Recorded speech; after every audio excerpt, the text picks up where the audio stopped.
Muy buenas noches, muchachos. ¿Cómo les ha ido? Eh, bueno, esta es la clase pregrabada por la aplicación Zoom de Viernes 2, jornada nocturna, de 6 a 8 p.m. Esta es la clase del miércoles 25 de marzo de 2020. He decidido pregrabar la clase en vez de hacerla en línea porque haciendo prueba con los demás estudiantes me he dado cuenta que cuando uno hace la clase en línea, pues lo que sucede es que las cámaras de ustedes y los micrófonos de ustedes se empiezan a escuchar todos al mismo tiempo. Entonces eso genera un ruido que no nos permite o que no les permite a ustedes primero concentrarse porque están mirando las cámaras de todos sus compañeros, tampoco les permite escuchar bien mi clase, mi voz, porque van a estar escuchando el audio, los sonidos que emiten los espacios, las casas de sus compañeros. Entonces, por eso he preferido pregrabar la clase por esta aplicación, clase que voy a subir a YouTube y que les voy a compartir el link en YouTube al grupo por WhatsApp y a la plataforma Moodle. Entonces allá en Moodle la van a encontrar como clase de bienes 2 del miércoles 25 de marzo del 2020. La clase se denomina los derechos personales. Entonces, en esta clase vamos a hablar de los derechos personales. Ya habíamos terminado de estudiar los derechos reales, los habíamos abordado ya todos y vamos a entrar en el estudio de lo que son los derechos personales. Bueno, para ello necesitamos entonces, inicialmente, ubicarnos en el artículo 666 del Código Civil, artículo que les voy a compartir en este preciso momento, gracias a las virtudes de esta aplicación. Entonces aquí ustedes pueden ver el artículo 666, se los voy a resaltar aquí, permítanme un segundo para que se den cuenta lo interesante de esta aplicación. Este es el 666 del Código Civil. Bien, aquí en este artículo, ¿qué es lo que vamos a encontrar? Bueno, vamos a encontrar primero la definición de lo que son los derechos personales, ¿cierto? Y vamos a leerlo y vamos a analizar primero este artículo, así como lo hicimos con los derechos reales. Entonces, nos dice así, dice derechos personales o créditos. Derechos personales o créditos son los que solo pueden reclamarse de ciertas personas que, por un hecho suyo o la sola disposición de la ley, han contraído las obligaciones correlativas, como el que tiene el prestamista contra su deudor por el dinero prestado o el hijo contra el padre por alimentos. De estos derechos nacen las acciones personales. Bueno, entonces vamos a empezar a analizar paso por paso este artículo, así como lo hicimos con el artículo que nos definía los derechos reales, lo vamos a hacer también con este que nos define los derechos personales y vamos a sacar, digamos, las ideas principales de esta definición que nos consagra el artículo 666 sobre los derechos personales. Entonces, lo primero, derechos personales o créditos. Los derechos personales son también conocidos en la literatura jurídica como derechos de créditos. Entonces ustedes los pueden encontrar como derechos personales o como derechos de créditos. Pero ya vamos a ver que el concepto de créditos, de crédito acá, no es el mismo concepto que popularmente se tiene como aquel contrato de mutuo en el cual un banco o una entidad de ahorro le presta dinero a una persona y esta tiene que pagar un interés y el capital dentro de un plazo determinado. No, este concepto aquí de crédito no hace relación exclusivamente a eso. Ya vamos a mirar por qué. Bueno, entonces derechos personales o créditos. Nos dice que los derechos personales o créditos son los que solo pueden reclamarse de ciertas personas.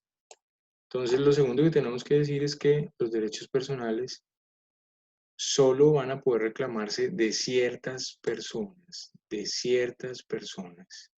Aquí ya hay una diferencia importante con relación a los derechos personales, a los derechos reales, porque veíamos en los derechos reales que los derechos reales los podemos reclamar de todo el mundo, ¿cierto? Nos dice que sin respecto a determinada persona, es decir, que se los podemos reclamar a todas las personas. Por eso decíamos que son derechos erga omnes, ¿cierto? Oponibles a todo el mundo, absolutos, es decir, que se los podemos reclamar a todas las personas, ¿cierto? Lo que no sucede con los derechos personales. Los derechos personales solo se los vamos a poder reclamar a ciertas personas, a ciertas personas.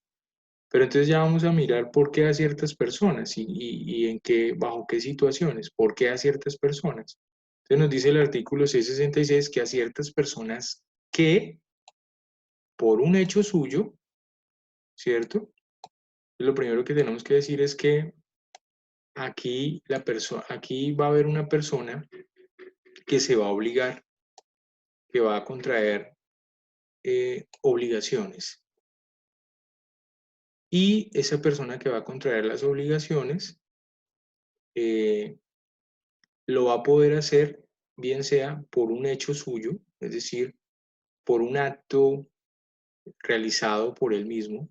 Entonces vamos a mirar que esos hechos o esos actos realizados por sí mismo o esos hechos pueden ser actos o hechos voluntarios o hechos involuntarios. Es decir, que una persona puede obligarse bien sea por su propia voluntad, porque digamos a través de un contrato manifestó su voluntad, se puso de acuerdo con otra persona y decidió suscribir un contrato, es decir, manifestó su voluntad y por ese hecho se obligó frente a la otra parte del contrato, ¿cierto? A cumplir determinada obligación o prestación, como por ejemplo cuando una persona solicita un préstamo a un banco, préstamo de dinero a un banco, esta persona por un hecho suyo termina obligándose con el banco a pagar el capital prestado más los intereses dentro de un plazo determinado establecido por el banco, ¿cierto? Entonces ahí por un hecho suyo digamos que se obligó. Y así digamos que en la gran mayoría de los contratos, las personas por un hecho propio, por su propia voluntad, se obligan frente a las otras contrapartes, ¿cierto? Por ejemplo, en un contrato de compraventa, eh, el vendedor que está obligado a entregar la cosa que vende y el comprador que está obligado a pagar el precio, ¿cierto? Es posible que el comprador ya haya pagado el precio, pero el vendedor no haya hecho la entrega. Entonces, digamos que aún el vendedor está en mora de hacer la entrega, es decir, el vendedor está obligado a hacer la entrega. ¿Y por qué está obligado a hacer la entrega? Pues por un hecho suyo que fue la manifestación de su voluntad en ese contrato de compra-venta, ¿cierto? Que realizó con el comprador.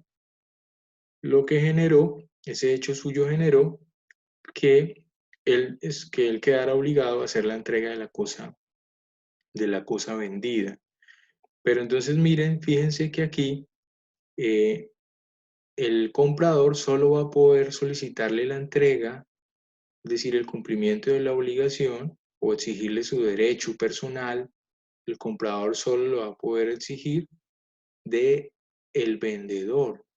Es decir, no se lo va a poder exigir a nadie más, a ninguna otra persona, sino al vendedor. Por eso es que aquí nos dice que solo los podemos reclamar de ciertas personas. Entonces, en este caso, en el ejemplo que les doy, en la compraventa, si el que está en mora es el vendedor de entregar la cosa, pues el comprador puede exigirle su derecho personal al vendedor de que le haga, para que le haga la entrega de la cosa que él ya pagó. O viceversa, es posible, por ejemplo, que el vendedor le haya hecho ya la entrega al comprador, pero el comprador aún no haya pagado el precio, esté en mora de pagar el precio. En ese caso, entonces, el que está obligado, ¿cierto? O quien tiene el derecho personal y puede reclamárselo a la otra persona, en este caso sería el vendedor. Y el deudor, el comprador, perdón, sería el que estaría en mora u obligado a pagar el precio, ¿cierto? Entonces, en este otro caso, en esta otra situación, quien goza del derecho personal o gozaría del derecho personal para reclamarle al comprador el pago del precio, pues es el vendedor, ¿cierto? Les decía que ese hecho suyo puede ser voluntario, es decir, la persona puede obligarse por su propia voluntad, pero puede suceder también que ese hecho suyo que genera obligaciones mm, no sea un hecho voluntario, como por ejemplo cuando hablamos del delito, ¿sí? Digamos que si yo voy, por ejemplo, manejando mi vehículo y aparece una persona ebria, tomada, que está embriagada, y de un momento a otro se lanza a la vía y se me lanza el carro, yo voy a una velocidad muy prudente de 60 kilómetros por hora, pero esa persona ebria llega y se lanza a la vía, se me atraviesa en la vía. Por más despacio que yo vaya, va a ser imposible frenar y no atropellarlo. Es decir, que en este caso yo finalmente termino atropellando a esa persona, ¿cierto? Pero no lo hice de manera voluntaria. Es decir, termino yo obligado, digamos, a repararla, a indemnizarla, pero no de manera voluntaria, ¿sí? Fue un hecho mío, pero no fue un hecho voluntario, fue un hecho involuntario. Es decir, que en los derechos personales, el deudor, que es la persona que se va a obligar a cumplir con la obligación o con la prestación, ¿cierto? A quien se le va a reclamar el derecho personal, puede terminar obligada por un hecho voluntario o un hecho involuntario. Listo, entonces continuamos con el análisis del artículo y nos dice que por un hecho suyo o la sola disposición de la ley. O sea, aquí cuando nos dice nos habla de la sola disposición de la ley, tenemos que entender que la ley, y cuando hablamos de la ley en sentido general amplio, desde la Constitución, los códigos, los decretos, las ordenanzas, eh, los acuerdos, ¿cierto? Todos los tipos de normas. Generalmente, ¿qué es lo que establecen? Pues obligaciones. Entonces resulta que hay normas o hay leyes que todo el tiempo están imponiendo obligaciones, como por ejemplo la ley tributaria o el código, el estatuto tributario. El estatuto tributario nos impone a todos unas obligaciones, como por ejemplo las de declarar renta, ¿cierto? Las de pagar el impuesto predial, la de pagar el impuesto de vehículos automotores, eh, en fin, una serie de obligaciones tributarias, ¿cierto? Que no hemos, digamos, adquirido por voluntad propia, sino porque la ley nos las impone. Entonces, miren que a las personas a las que les vamos a poder reclamar los derechos personales, pueden, pueden terminar siendo objeto de reclamo de ese derecho personal, bien sea por un hecho voluntario o porque la sola disposición de la ley o las leyes lo imponen, ¿cierto?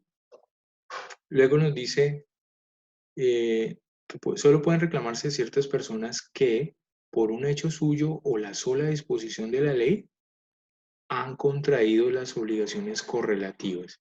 Entonces lo que nos está diciendo aquí es que las personas a las que las ciertas personas a las que se les puede reclamar ese derecho personal, lo que terminan es contrayendo obligaciones, ¿cierto? Y para esto pues tenemos que remitirnos al artículo 1494 del Código Civil, que nos establece las fuentes de las obligaciones. Por allá en 1494 del Código Civil nos dice, por aquí, nos establece las fuentes de las obligaciones. Entonces vamos a mirar por aquí cuáles son esas fuentes de las obligaciones según el 1494. Entonces miremos por ejemplo aquí. Dice fuente de las obligaciones nacen ya del concurso real de las voluntades de dos o más personas.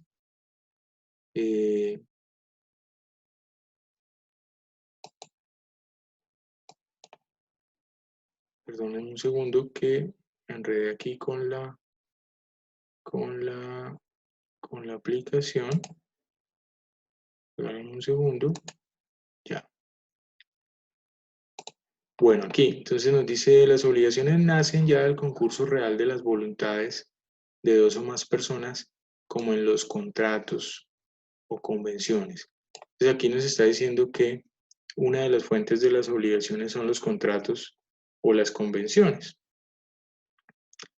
Recuerden que el contrato pues es un acuerdo de voluntades entre dos o más partes o personas que su finalidad es básicamente crear obligaciones, ¿sí?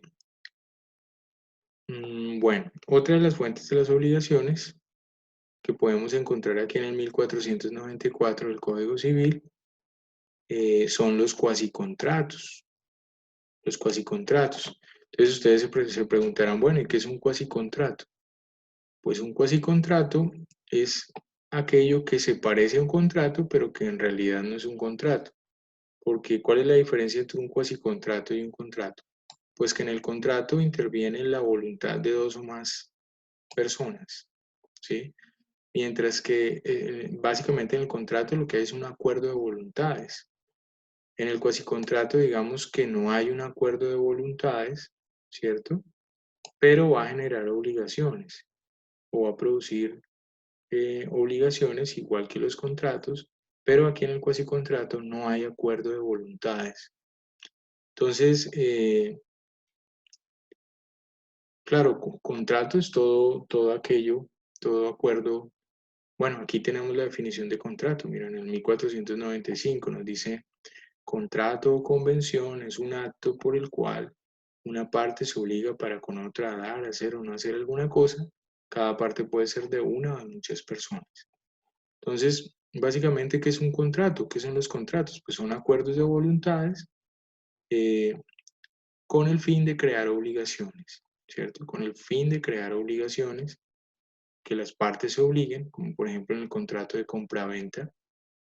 El contrato de compraventa, tanto vendedor como comprador se obligan.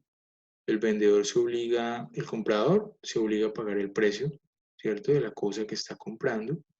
Y el vendedor se obliga a hacer la entrega de la cosa, ¿cierto? Una vez le han pagado el precio, él debe entregar la cosa. Esos son los contratos, ¿cierto? Y los cuasicontratos es, digamos que se parecen mucho a un contrato, pero no son básicamente un contrato. Entonces un cuasicontrato vendría a ser como, por ejemplo, la aceptación de una herencia, que la encontramos aquí. La aceptación de una herencia.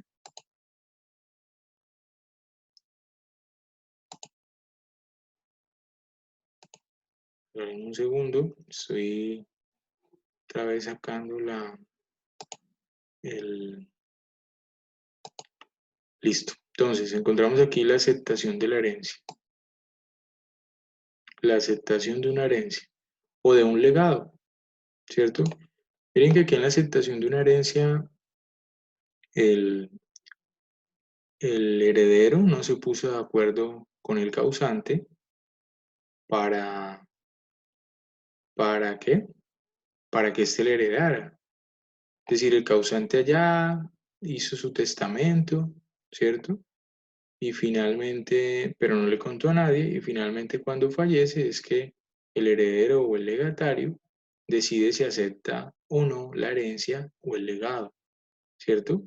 Pero entonces miren que eh, esa aceptación de la herencia o de ese legado, pues produce unos efectos jurídicos, ¿cierto? Similares, muy parecidos a los de los contratos, pero realmente ahí no hubo ningún contrato, porque el heredero legatario no se puso de acuerdo con el causante o testador para que éste le hiciera, le legara o le transfiriera sus bienes, ¿cierto? Otro ejemplo de cuasicontrato lo podemos ver, por ejemplo, con la agencia oficiosa. No sé si ustedes recuerden la figura de la agencia oficiosa. La figura de la agencia oficiosa es aquella en la cual hay una persona llamada agente oficioso, que lo que va a realizar este agente oficioso es una gestión en beneficio de otra persona, pero sin el consentimiento de esta persona. Me explico. Un ejemplo, eh, digamos que mi vecino se va de vacaciones, ¿cierto? Y va a estar por fuera 15 días, por fuera de la casa. Resulta que yo me quedo en mi casa y empiezo a detectar que en la casa de mi vecino hay una fuga de agua. Y una fuga de agua que está generando la inundación de la casa del vecino. Yo decido entrar a la casa del vecino y solucionar el problema de la fuga de agua. Entonces, para ello contrato un fontanero, eh, hay que cambiar unos tubos, una tubería. eh, yo compro la tubería o le doy el dinero al fontanero para que la compre. El fontanero hace la instalación, hace el arreglo, yo le pago al fontanero. Yo le soluciono el problema al vecino. Pero miren que yo no pedí el consentimiento del vecino para solucionarle su problema. Sencillamente cuando el vecino regrese de vacaciones, él va a estar obligado conmigo, ¿cierto? Va a estar obligado conmigo a restituirme, a reconocerme todas las expensas en las que yo tuve que incurrir para solucionarle su problema, su fuga de agua. Entonces, estas expensas, eh, miren que él no las consintió, ¿cierto? Nació de mi iniciativa como agente oficioso y el que va a quedar finalmente obligado para conmigo es el vecino. Pero miren que no nació como un contrato, como un acuerdo de voluntades. Entonces, por eso también se le denomina a la agencia oficiosa un cuasi contrato, es decir, que se asimila a un contrato, pero realmente no lo es, ¿cierto? Entonces, miren, tenemos los contratos, ya, pues dentro de los contratos tenemos que decir que eh, contratos, pues hay una gran cantidad de contratos. Tenemos los contratos típicos y tenemos los contratos atípicos. ¿Qué son los contratos típicos? Pues los contratos típicos son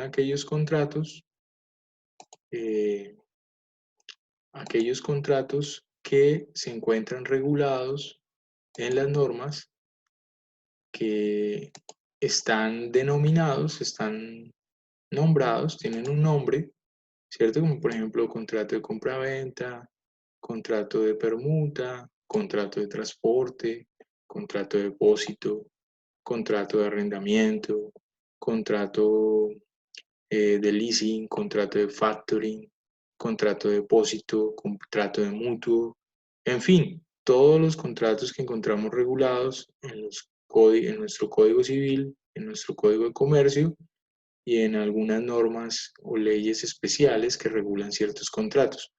Esos contratos los denominamos contratos típicos, ¿cierto? Son todos aquellos contratos que están tipificados, como su nombre lo dice, en las normas y están regulados allá por el legislador. Esos son los contratos típicos.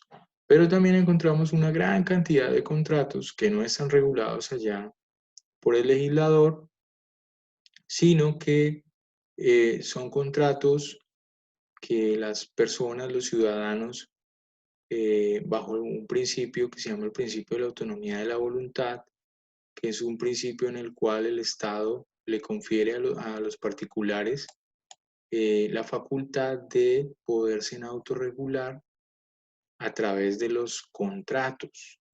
Es decir, que los particulares pueden celebrar toda clase de contratos sin pedirle permiso al legislador o al Estado, ¿cierto? Porque ya de antemano el Estado le ha conferido esa facultad a los particulares de autorregularse, creando sus propios contratos. Claro está que el legislador se ha establecido unos límites a esa facultad de crear contratos. Los límites son los que encontramos por allá en el 1502, que nos habla de los requisitos para que un contrato tenga validez, los requisitos de validez o los requisitos para obligarse, que son, uno, que las partes sean plenamente capaces para celebrar el contrato; dos, que el consentimiento de las partes, que es el que los lleva a cerrar el contrato, no esté viciado, ¿cierto? Y el consentimiento esté libre de vicios. Cuando hablamos de los vicios del contrato, pues hablamos de el error, la fuerza y el dolo, ¿cierto? Que ustedes ya tuvieron que haber estudiado los vicios del consentimiento, que son el error, la fuerza y el dolo, ¿cierto? Es decir, que el consentimiento esté libre de vicios, que el objeto del contrato sea un objeto lícito, es decir, que no estemos negociando o contratando sobre, sobre un objeto ilícito, como por ejemplo sería la compraventa de 1 kilo de cocaína, ¿cierto? Pues sería un contrato que adolece de objeto ilícito, porque la cocaína, pues es un artículo ilícito, es una sustancia ilícita. Y el otro requisito es la causa lícita. La causa lícita, es decir, la intención que mueve a las dos partes contratantes a celebrar ese contrato, ¿cierto? La causa debe ser lícita. Yo no puedo, por ejemplo, hacer un contrato de transporte con un taxista, decirle que voy a pagarle porque me transporte durante todo el tiempo que dure, por ejemplo, el asalto a un banco, ¿cierto? Es posible que yo esté contratando el servicio de transporte de él, pero yo lo estoy haciendo con una causa, con una intención ilícita, que es cometer un asalto a un banco. Entonces digamos que ahí habría causa ilícita, ¿cierto? Es decir, que bajo el principio de la autonomía de la voluntad, las partes pueden celebrar, todos los ciudadanos podemos celebrar todos los contratos que querramos, y esos contratos que vamos a celebrar libremente, ¿cierto? Que no estén regulados explícitamente en las leyes, que no estén denominados, que no estén regulados taxativamente en las normas, son los contratos que vamos a llamar contratos atípicos, atípicos o innominados. ¿Por qué contratos atípicos? Pues porque no están tipificados allá en ninguna norma, y nominados también. ¿Por qué? Porque no han sido nombrados, no se les ha dado ningún nombre, no han sido bautizados por el legislador. Entonces, digamos que a estos contratos se les conoce como contratos atípicos, que básicamente lo que vienen a hacer son contratos producto de la creatividad y de la imaginación y de la recursividad de los ciudadanos, de las personas, eh, para crear sus propios contratos. Entonces, la gran mayoría de contratos atípicos son híbridos digamos, pueden ser híbridos de dos o tres o más contratos típicos, ¿cierto? Uno podría, digamos, hacer un híbrido entre un contrato de compraventa con un contrato de permuta, con un contrato de depósito y con un contrato de mutuo, ¿cierto? Uno podría hacer ese tipo de híbridos, y generalmente la gran mayoría de las personas lo hacen, ¿cierto? Entonces a esos son los que llamamos contratos atípicos. Cuando hablamos de contratos atípicos, pues hay una gran cantidad son incontables los contratos atípicos, son muchísimos, ¿cierto? Precisamente por ser tantos, el legislador no los ha podido regular, no los ha podido tipificar, porque atienden a la libertad de las personas, atienden a ese principio de la autonomía de la voluntad de las personas para obligarse o para crear sus propios contratos. Bueno, entonces estamos hablando de las fuentes de las obligaciones, ¿cierto? Hemos hablado de los contratos, hemos hablado de los cuasicontratos, y por aquí también este artículo 1494 del Código Civil nos habla también de los delitos. Los delitos son también fuente de obligaciones. Entonces se me van a preguntar, bueno, pero ¿por qué el delito es fuente de obligación? Claro, porque cuando usted comete un delito, usted está obligado a resarcir, aparte de la pena privativa de la libertad, usted está obligado también a resarcir económicamente a la víctima o a las víctimas, ¿cierto? Si usted, por ejemplo, atropelló a una persona porque iba ebrio, porque se voló, o iba en un exceso de velocidad, porque se voló un semáforo en rojo, usted va a tener que indemnizar económicamente, reparar económicamente a la persona que atropelló. Entonces, ahí en ese delito, en esa conducta delictiva, ¿cierto? Que sería, por ejemplo, las lesiones personales o digamos que usted le cause la muerte al transeúnte, ¿cierto? Que sería el homicidio, puede ser un homicidio culposo. Usted de igual manera va a tener va a estar obligado, le van a surgir unas obligaciones económicas de reparación y resarcimiento de la víctima. Entonces miren cómo los delitos también son fuente de obligaciones porque generan para el victimario o para el delincuente, generan la obligación de reparar e indemnizar a las víctimas. Entonces, miren que como estamos hablando de los derechos personales, estamos diciendo que las personas que van a responder o las personas a las cuales eh, les vamos a reclamar mmm, un derecho personal, ¿cierto? Eh,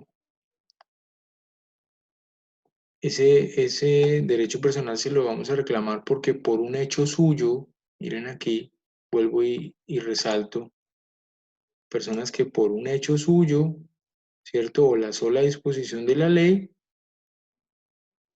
dice el artículo, han contraído las obligaciones correlativas. Entonces, miren, claro, el victimario o el delincuente contrae obligaciones, ¿cierto? Que son las de resarcir a la víctima, el perjuicio de la víctima, ¿cierto? Eh, si la fuente de la obligación fue, digamos, el contrato por un hecho suyo, ¿cierto? Fue el contrato y no el delito, pues quien va a estar obligado, quien va a estar obligado eh, a, a cumplir con la obligación, pues va a ser la parte del contrato que aún está en mora de cumplir con sus prestaciones, ¿cierto? Es decir, que por ejemplo, en un contrato de compra-venta, si por ejemplo el vendedor ya entregó la cosa vendida, pero el comprador aún no ha pagado el precio, tenemos que decir que ahí la fuente del derecho personal es el contrato de compra-venta. Pero entonces, quién va a ser el que tiene el derecho personal? Es decir, ¿quién va a ser el que le va a poder reclamar al otro su derecho personal? Pues va a ser, quien tiene el derecho personal va a ser la parte que cumplió con sus obligaciones en el contrato y a quien se le va a reclamar el derecho personal, pues va a ser el deudor o mejor dicho, la parte que no ha cumplido con sus obligaciones del contrato. En este caso, en este ejemplo que les estoy dando, pues sería el deudor, el comprador, perdón, que no ha pagado el precio. Entonces, por este motivo va a ser eh, el comprador a quien le vamos a poder reclamar el derecho personal y se lo va a poder reclamar el vendedor para que le cumpla o le cumpla con el pago del precio, ¿cierto? Es decir, que el vendedor no le va a poder reclamar, sino, por eso nos dice acá, se pueden reclamarse de ciertas personas. Es decir, el vendedor solo le va a poder reclamar su derecho personal al comprador para que le pague el precio, a nadie más, solo al comprador. Bueno, entonces, eso para explicar, digamos, esta partecita, ¿cierto? Que ese hecho suyo que genera la obligación puede ser por un contrato, puede ser por un cuasi contrato, puede ser por un delito, ¿cierto? Como acabamos de mirar, o puede ser por un cuasi delito. Entonces ustedes se preguntarán, bueno, ¿y qué es el cuasi delito? Pues el cuasi delito también es una fuente de obligaciones y el cuasi delito, como su nombre lo indica, se parece al delito, pero no es un delito. Ustedes dirían, bueno, pero cómo funciona eso?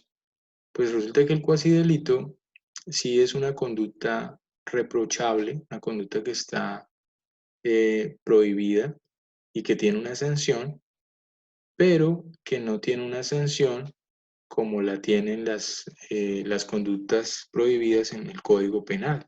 Ustedes saben que las conductas que están tipificadas en el Código Penal, que se llaman delitos, eh, son conductas que la consecuencia es la pena privativa de la libertad. Pues resulta que en el cuasidelito la conducta también está prohibida, pero la sanción por la comisión de esa conducta no es la privación de la libertad. Me explico, les doy un ejemplo. Si yo me vuelo un semáforo en rojo, ¿cierto? Por volarme un semáforo en rojo, que es una conducta prohibida, está prohibida en el Código Nacional de Tránsito, pues no hay una sanción privativa de la libertad, por eso no me van a llevar a la cárcel por volarme un semáforo en rojo. Pero sí, el ordenamiento jurídico sí establece una sanción. ¿Cuál es la sanción? Pues un comparendo, ¿cierto? Es una sanción de tipo pecuniario. Entonces, miren que el cuasidelito, digamos que es cometer conductas que están prohibidas, que tienen una sanción, pero cuya sanción no es privativa de la libertad, no es la misma de los delitos, pero sí tiene una sanción de otro orden, ¿no? De otro tipo. Puede ser, por ejemplo, también la inhabilidad para ejercer un cargo público, puede ser una multa, eh, pueden ser, digamos, un curso, ¿cierto? Que me obliguen a tomar un curso o que me obliguen a brindar un servicio social, en fin. Las sanciones pueden ser muchas, pero van a ser diferentes a las sanciones del Código Penal. Por eso se le conoce como cuasi delito. Listo, entonces miren que lo mismo podría uno decir cuando saca el carro en pico y placa, ¿cierto? Si yo saco mi carro en horario de pico y placa, pues voy a tener una sanción que va a ser un comparendo y la inmovilización del vehículo. Es una conducta que está prohibida, pero por eso no me van a llevar a la cárcel. Entonces, en eso se parece el cuasi delito al delito, pero realmente no es delito.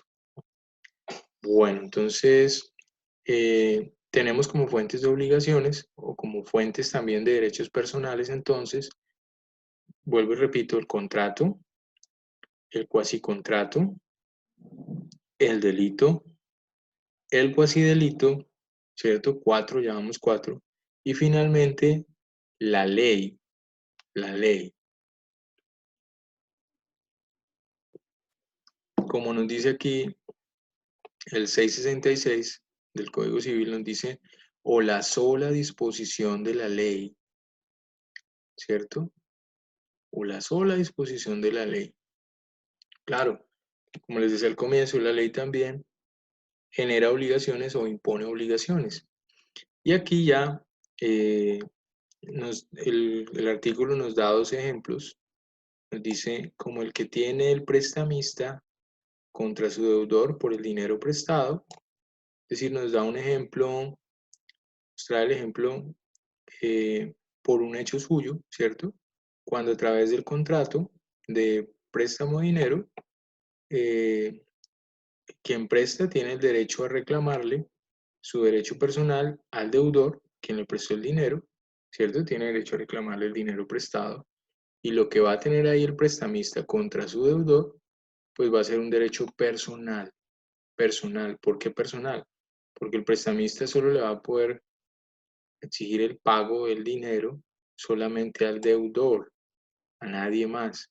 Entonces dirán, bueno, pero si hay codeudores, pues si hay codeudores, pues a los codeudores y al deudor, pero a nadie más, ¿cierto? Ni a la esposa del deudor, ni a los hijos del deudor, ni a los padres del deudor. Al deudor, a los codeudores únicamente. Por eso es que se dice que los derechos personales solo los podemos reclamar de ciertas personas. Listo. Entonces aquí nos trae el ejemplo del prestamista contra su deudor por el dinero prestado.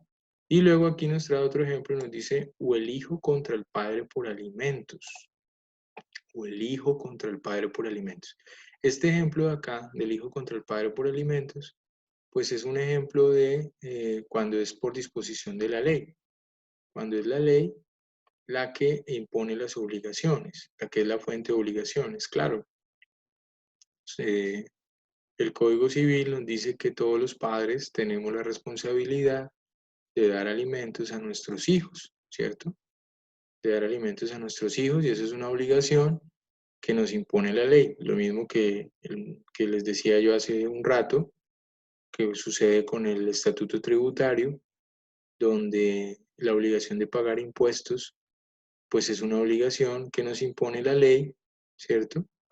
A la gran mayoría de las personas, ¿no? O a todas las personas, digamos, que todos estamos obligados a pagar impuestos, como por ejemplo el impuesto de IVA, cuando compramos o tomamos un servicio que está grabado con el impuesto de IVA. Obligatoriamente tenemos que pagar. Bueno, listo.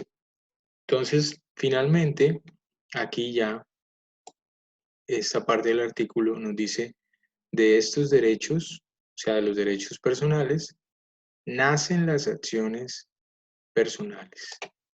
Nótese que allá en la definición de lo que son los derechos reales del 665, recuerden que allá nos decía, pues miren, aquí lo tenemos. Aquí tenemos el 665. Aquí lo tenemos. Miren que aquí nos dice de estos derechos nacen las acciones reales. De estos derechos nacen las acciones reales.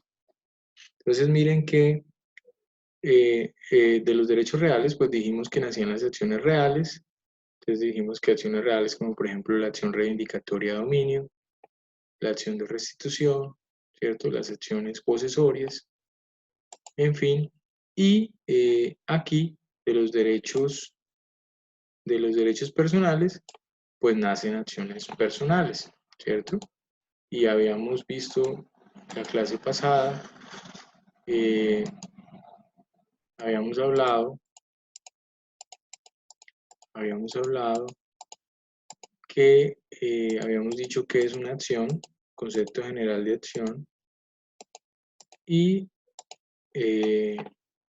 decíamos también que así como de los derechos reales, ¿cierto? De los derechos reales, miren, estos derechos nacen las acciones reales. Vimos que las acciones reales eran aquellos mecanismos jurídicos a través de los cuales el titular del derecho real podía hacer defender su derecho real, ¿cierto? Pues resulta que lo mismo sucede con los derechos personales o créditos. Cuando nos dice estos derechos nacen las acciones personales, es decir, que las acciones personales vienen a ser aquellos mecanismos jurídicos que le brindan la protección o la garantía eh, al titular del derecho personal para hacer respetar su derecho personal. Entonces uno se pregunta, bueno, ¿y ejemplos de acciones personales? ¿Como cuáles pueden ser acciones personales? Bueno, pues la acción personal digamos, más utilizada o más común es el proceso ejecutivo. Cuando usted le presta dinero a alguien o cuando a usted le prestan dinero a alguien, si usted no paga o si a usted no le pagan, pues usted puede acudir al proceso ejecutivo, ¿cierto? Y en el proceso ejecutivo, usted lo que va a solicitarle al juez es que conmine a su deudor a que le pague el dinero prestado. Y si no le pagan dinero, pues usted se puede pagar con la venta de los bienes muebles o inmuebles que tenga el deudor.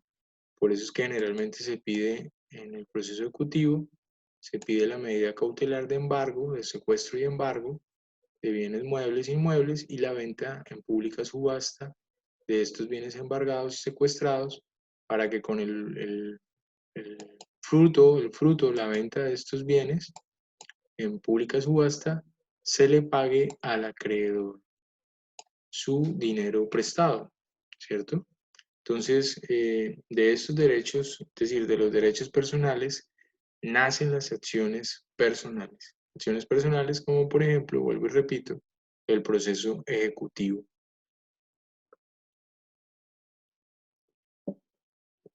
Bueno, básicamente aquí lo que hemos hecho es analizar muy bien, muy bien, muy detenidamente todo el artículo 666 del Código Civil.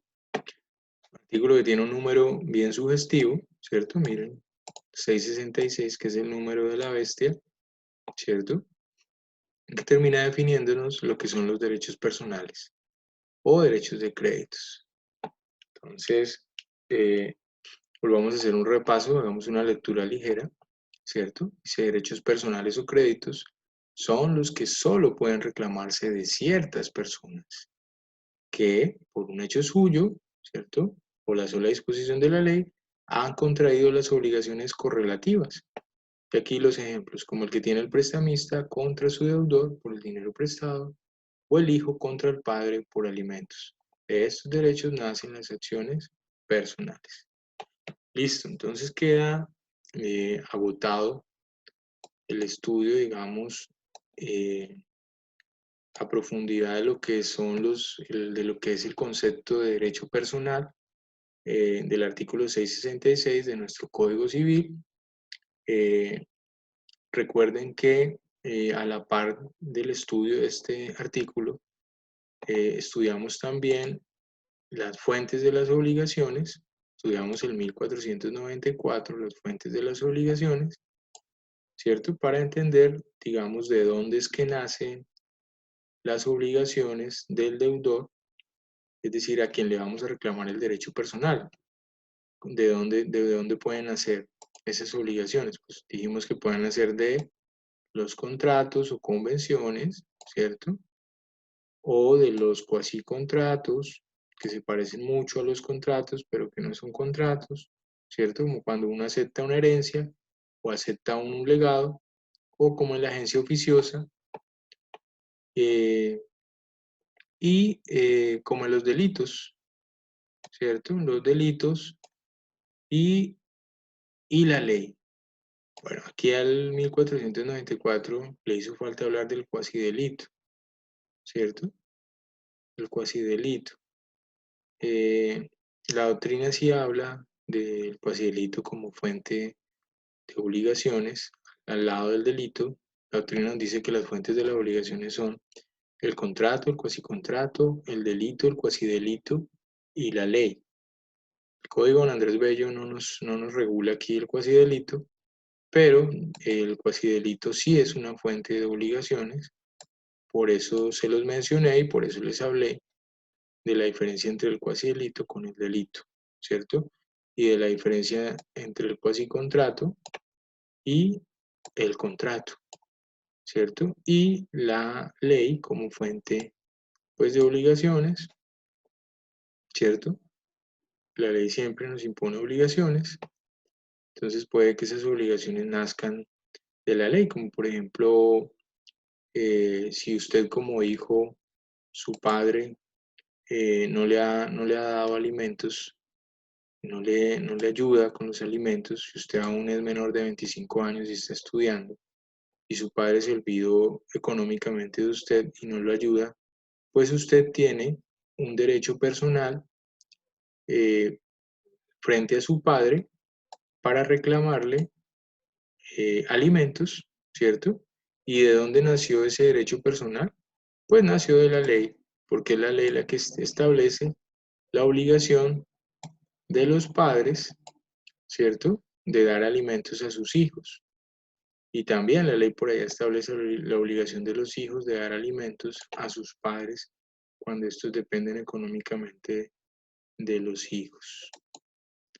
Bueno, entonces, listo. Analizado lo que son los derechos personales o créditos y las fuentes de las obligaciones. ¿Listo? Eh, bueno, aquí me parece entonces ya importante pasar a hablar,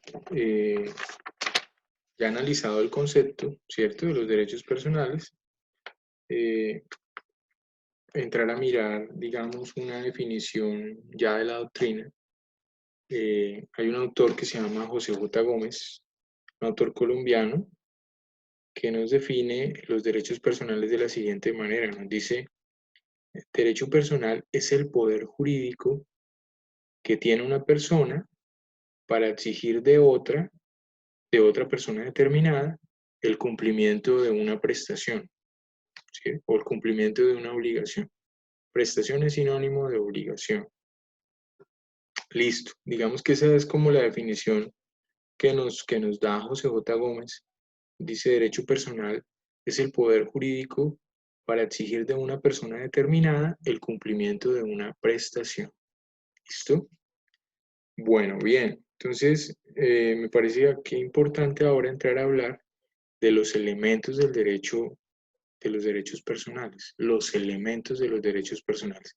Estamos utilizando la misma estructura de estudio que utilizamos para estudiar los derechos reales, ¿cierto? Entonces, los elementos de los derechos personales. Miremos el primero, el sujeto activo.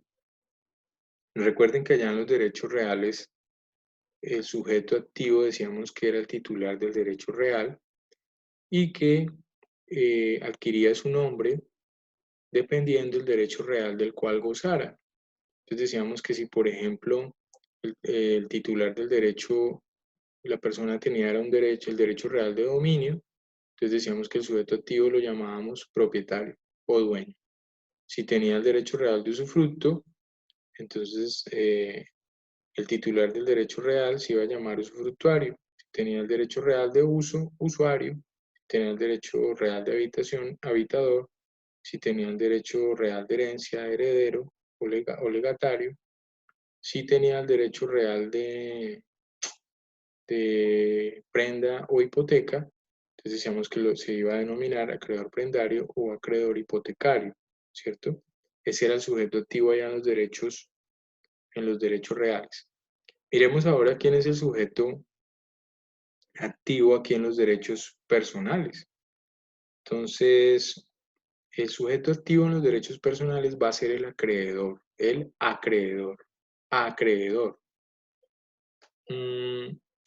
Frente a ese concepto tenemos que decir que hay un mal uso o una mala interpretación del concepto acreedor, incluso en el gremio de los mismos abogados, eh, porque han considerado el término acreedor, se le ha denominado acreedor solamente a aquella persona que tiene el derecho a reclamar de otra una obligación dineraria, es decir, un pago del pago de la suma de un dinero prestado, ¿cierto? Entonces siempre se ha dicho que acreedor es el que presta dinero, ¿cierto? El que presta dinero. Pero eso es un error, porque acreedor no es solo aquella persona que presta dinero. Entonces, aclaremos bien qué es acreedor, ¿cierto? Acreedor realmente es un concepto mucho más amplio, más general, que nos indica que acreedor es toda aquella persona a la cual le deben el cumplimiento de una obligación o de una prestación. Es decir, acreedor es toda aquella persona que tiene el derecho a exigir de otra persona el cumplimiento de una obligación o de una prestación de esa otra persona. Entonces, vuelvo y les pongo el ejemplo de la compraventa. Supongamos, supongamos en una compraventa de un bien mueble, ¿cierto? Como por ejemplo una bicicleta. Supongamos que el comprador de la bicicleta ya le pagó el precio al vendedor de la bicicleta, pero el vendedor está en mora de hacer la entrega de la bicicleta. Entonces, en esa situación que tenemos dos partes, comprador y vendedor, ¿quién viene a ser el acreedor? Pues el acreedor viene a ser el que ya cumplió, ¿cierto? El que ya cumplió con su obligación, eh, que fue en este caso el comprador, pagar el precio de la bicicleta, y el deudor viene a ser el vendedor. El vendedor, porque el vendedor está en mora de hacer la entrega de la bicicleta. Es decir, que el acreedor en este caso es el comprador, porque tiene el derecho a exigirle al vendedor la entrega o el cumplimiento de su obligación o de su prestación, es decir, la entrega de la bicicleta. Entonces, fíjese que acreedor es un concepto muchísimo más amplio que decir que es aquella persona a la cual se le debe dinero o se le debe una obligación dineraria, ¿cierto? Eh, recuerden que cuando hablamos de,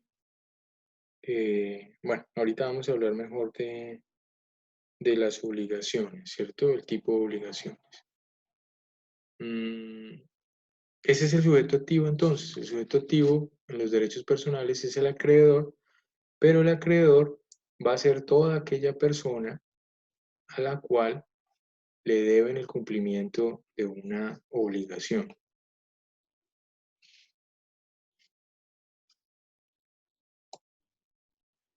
Bueno, entonces digamos, demos unos ejemplos, ¿cierto? De sujeto activo. Entonces digamos que en los derechos personales, por ejemplo, el sujeto activo puede ser el hijo, el menor que reclama alimentos de su padre, ¿cierto? Entonces, ¿quién es el sujeto activo en este caso?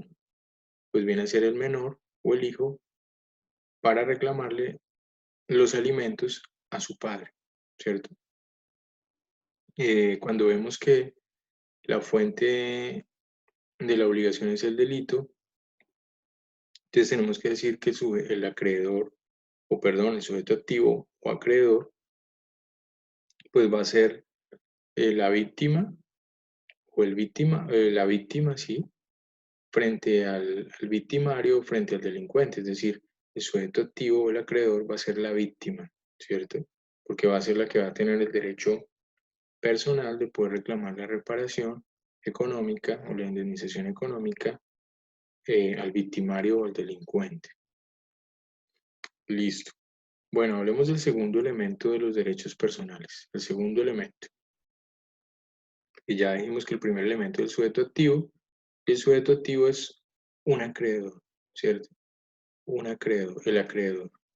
El acreedor dijimos que es toda aquella persona a la cual se le debe el cumplimiento de una obligación o de una prestación.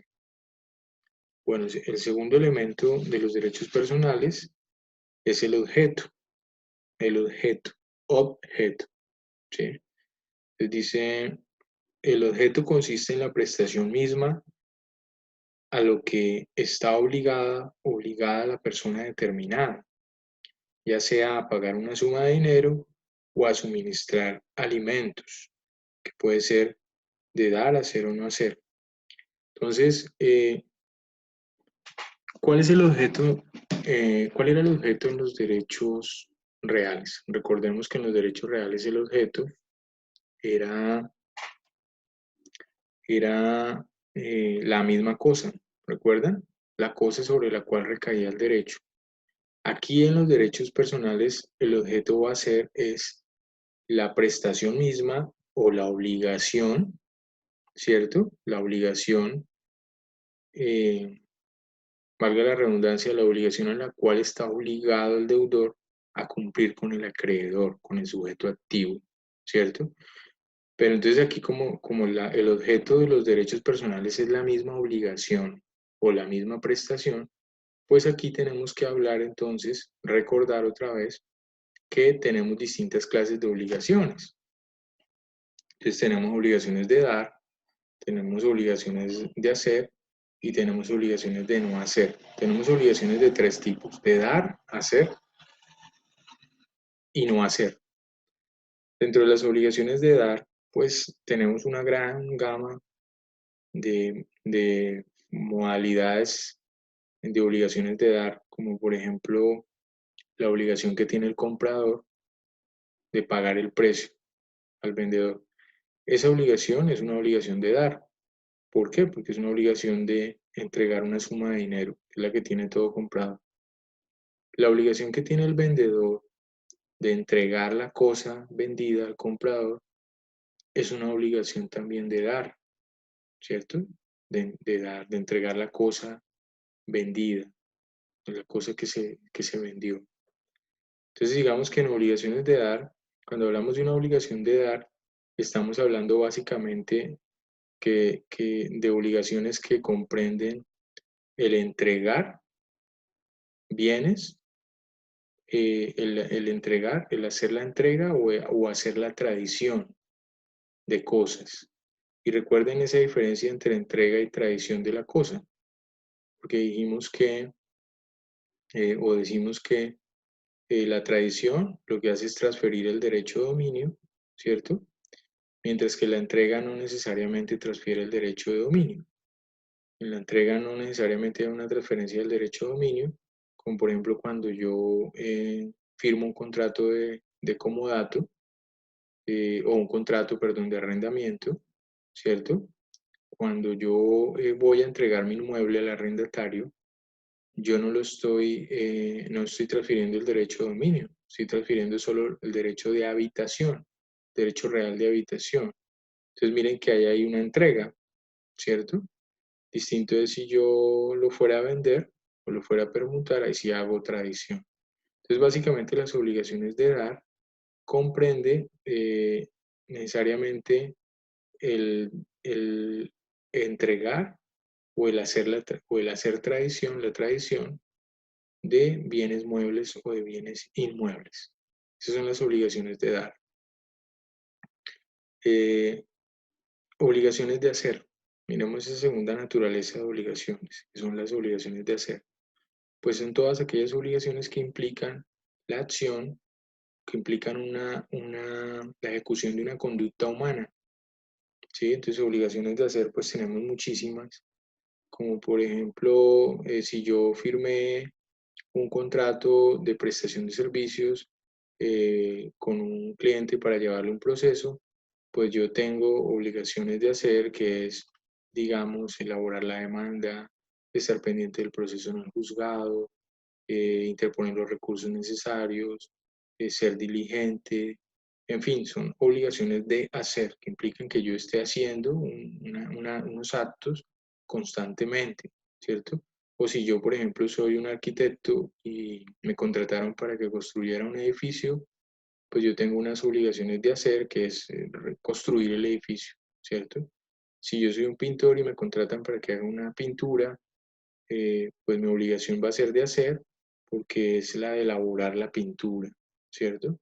Entonces, obligaciones de hacer, digamos que hay también muchísimas obligaciones de hacer, variadas obligaciones de hacer, eh, pero como estamos mirando el objeto, estamos mirando el segundo elemento de los derechos personales que dijimos que es el objeto, pues entonces por eso estamos hablando de que el objeto son las mismas prestaciones o las mismas obligaciones a las que está obligada, valga la redundancia, a las que está obligado el deudor frente al sujeto activo o frente al acreedor, ¿cierto?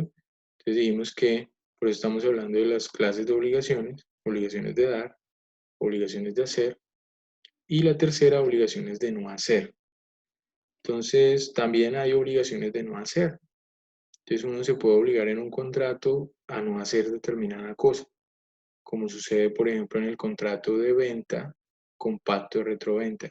Contrato de venta con pacto de retroventa es el que se hace en las casas de empeño, ¿cierto?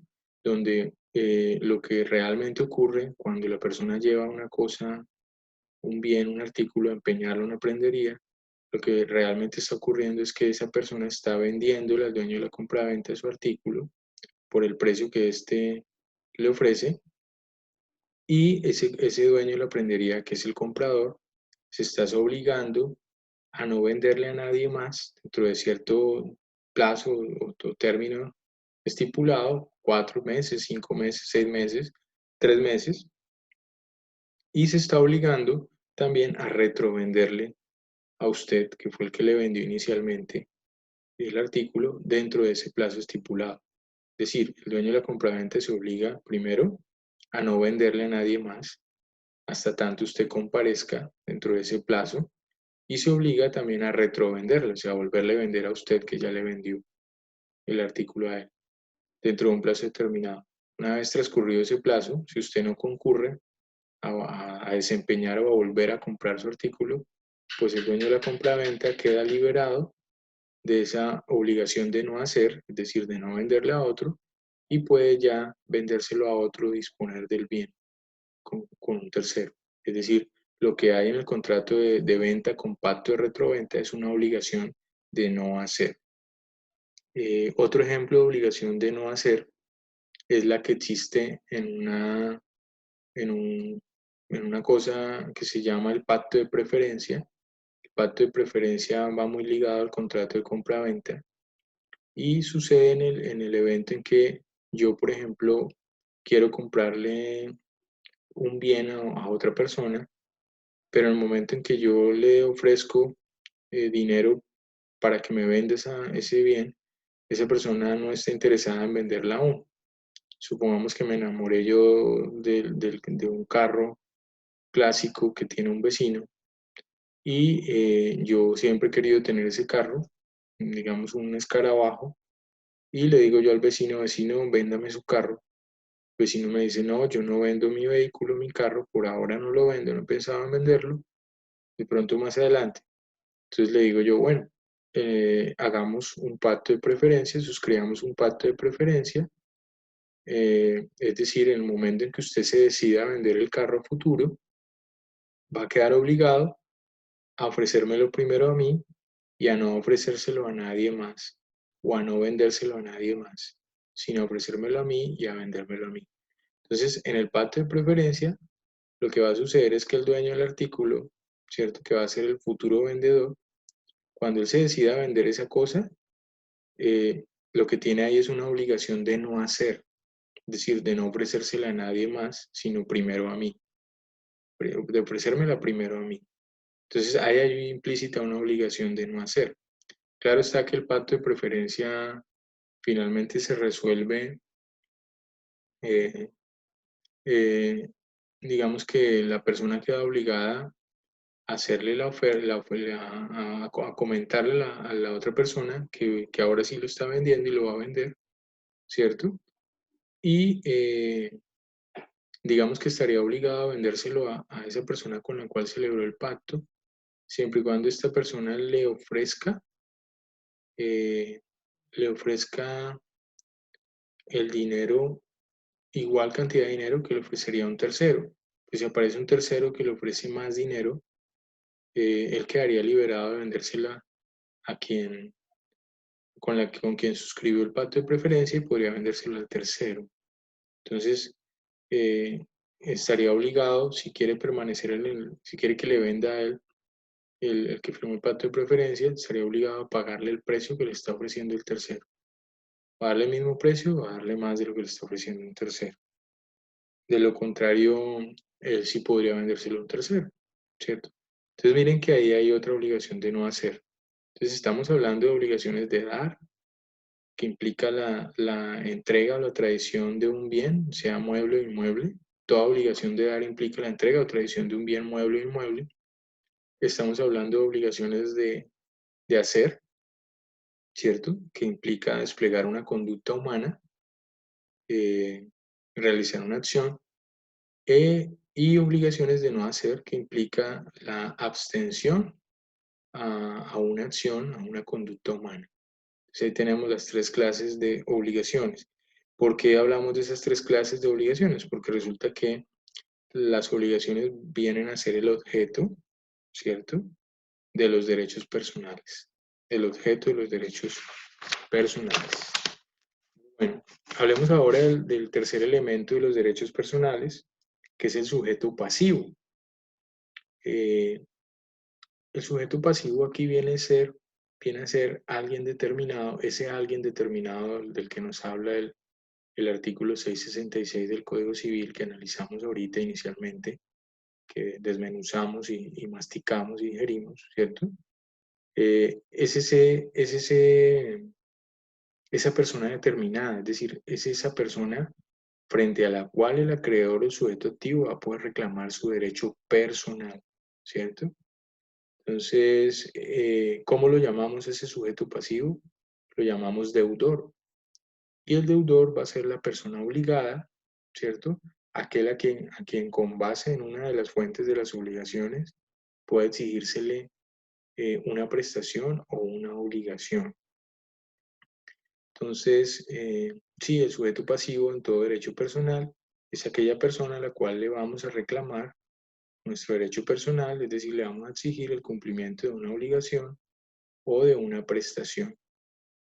Y se llama deudor.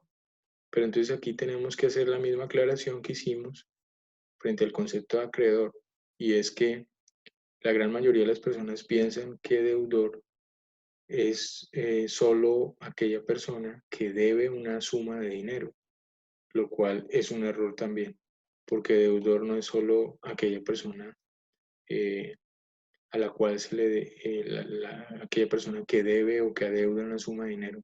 No, deudor es toda aquella persona que adeuda el cumplimiento de una obligación o de una prestación cualquiera. Recuerden que como tenemos distintas clases de obligaciones de dar, de hacer y de no hacer, ¿cierto? Entonces miren que el deudor puede ser una persona que está en mora, por ejemplo, de una obligación de hacer. Y miren que en una obligación de hacer no va implícita la obligación de pagar una suma de dinero. En una obligación de dar sí, pero en una obligación de hacer no. Es decir, que deudor puede ser toda aquella persona que está en mora de cumplir con su obligación, que puede ser de dar, de hacer o de no hacer. Es decir, que en ese sentido, un deudor puede ser, por ejemplo, el vendedor que está en mora de hacerle la entrega del bien vendido al comprador, ¿cierto? Miren que en este caso uno diría, bueno, pero ¿cómo así que el deudor viene a ser el vendedor cuando el vendedor no adeuda dinero? Pues sí, no adeuda dinero, pero adeuda la entrega de la cosa. Y al adeudar la entrega de la cosa, al estar pendiente de su obligación de entregar la cosa, pues se convierte en deudor del comprador. Es decir, que deudor es toda, el sujeto pasivo, ¿cierto? O deudor es toda aquella persona a la cual le podemos exigir el cumplimiento de cualquier prestación, no solo de una prestación de dar, como sería la obligación dineraria de pagar una suma dineraria, que es una obligación de dar, sino a toda aquella persona que está en mora de cumplir con una prestación, con una obligación que puede ser también de hacer o de no hacer, ¿cierto? Entonces digamos que si por ejemplo el vecino le ofreció primero el carro a otra persona y lo vendió sin consultármelo a mí, yo podría demandarlo y podría hacer respetar mi derecho, ¿cierto? Mi derecho personal bajo ese pacto de preferencia por haberlo vulnerado, por haber realizado, por no haber cumplido su obligación de no hacer, ¿cierto? Listo. Hablemos ahora de las características de los derechos personales. Ya miramos los elementos, dijimos que los elementos eran el sujeto activo, que lo llamamos acreedor, ¿cierto? Y aclaramos el concepto de acreedor, dijimos que es un concepto más amplio, que solo aquella persona a la que le deben una suma de dinero, ¿cierto? Hablamos del objeto de los derechos personales, Dijimos que el objeto de los derechos personales son las mismas obligaciones o las prestaciones, ¿cierto? Y hablamos de las clases de obligaciones, de dar, hacer y no hacer. Y el tercer elemento que es el sujeto pasivo. Sujeto pasivo que llamamos deudor. Y que también hicimos la aclaración que deudor no es solo aquella persona que adeuda una suma de dinero, sino toda aquella persona que adeuda el cumplimiento de una prestación, ¿cierto? Que puede ser de dar, hacer o no hacer. Listo. Entonces pasemos ahora a hablar de las características de los derechos reales. Las características. La primera característica es que los derechos personales son innumerables. Son innumerables. Es decir, no los podemos contar. No podemos decir como los derechos reales son 8, son 7, son 9, son 10. No, porque los derechos personales son innumerables, ya que las partes pueden crear las relaciones que estimen convenientes gracias al principio de la autonomía de la voluntad, ¿cierto? Acuérdense que bajo ese principio de la autonomía de la voluntad, pues tenemos todos los contratos atípicos que no están regulados por el legislador, que las partes pueden crear libremente, ¿cierto? Y están aparte de eso todos los contratos típicos que ha regulado el legislador, que son muchísimos, civiles y comerciales y estatales, y están todos los atípicos que no los ha podido regular el legislador.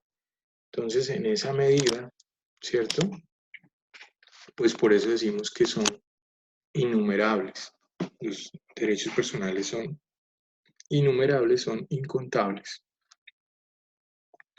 La segunda característica tiene que ver con que pues son relativos. Decíamos de los derechos reales que los derechos reales son absolutos, son erga omnes, mientras que aquí los derechos personales no son absolutos, no son erga omnes, son todo lo contrario, son relativos. ¿Por qué son relativos? Porque solo se los vamos a poder reclamar a ciertas personas, es decir, a la persona que está obligada, ya sea por un hecho suyo o por la sola disposición de la ley, ¿cierto? Por un hecho suyo puede ser por el contrato, por un cuasicontrato, por un delito, por un cuasidelito. Y pues por la disposición de la ley, como vimos, la ley es fuente de obligaciones y la ley genera pues obligaciones, entonces solo vamos a podérselos reclamar a esas personas. Por eso es que se dice que los derechos personales son relativos, porque solo se lo podemos reclamar es al deudor, al deudor. Pero ojo, recuerden que deudor puede ser el delincuente, puede ser cualquier parte en el contrato, puede ser el que manda la ley, el padre de familia, frente a los alimentos de sus hijos, ¿cierto? Puede ser en el cuasi contrato, puede ser cualquier persona, la persona beneficiada, ¿cierto? Como la agencia oficiosa, que dijimos que el vecino, ¿cierto? Es el beneficiado, pues él va a ser el deudor. Es decir, por eso es que son relativos. El tercer elemento, o la tercera característica de los derechos personales, es que intervienen tres elementos, que ya los vimos: acreedor, deudor y prestación, ¿cierto? Que ya nos referimos a ellos.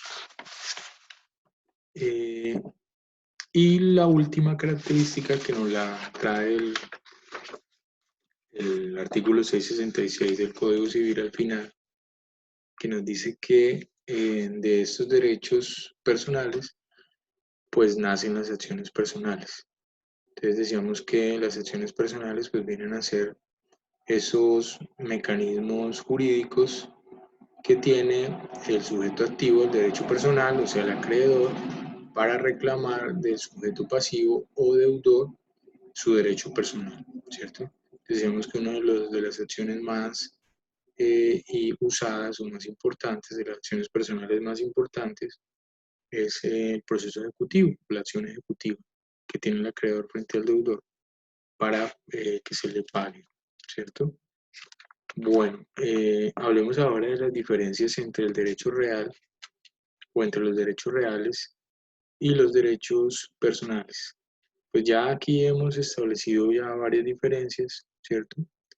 La primera, que los derechos reales son absolutos o erga omnes, mientras que los derechos personales son relativos, ¿cierto?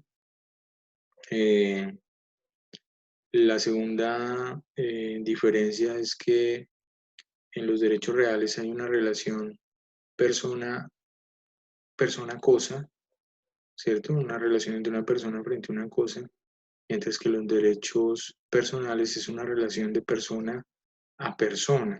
Esa es una gran diferencia.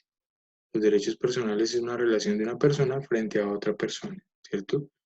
Una relación del acreedor frente al deudor. Mm, Otra diferencia importante es frente al origen de estos dos tipos de derechos. Es decir, una cosa, una cosa es el origen de los derechos reales y otra cosa es el origen de los derechos personales. Porque recuerden que los derechos, el origen de los derechos reales, para que nazca un derecho real se necesita el título más el modo. ¿Cuál es la unión del título más el modo? Es decir, que los derechos reales nacen de la unión del título más el modo, mientras que los derechos personales, eh, su origen viene de las fuentes de las obligaciones, de las fuentes de las obligaciones. Y ojo que las fuentes de las obligaciones, vuelvo y repito, puede ser contrato, cuasi-contrato, el delito, el cuasi-delito y la ley.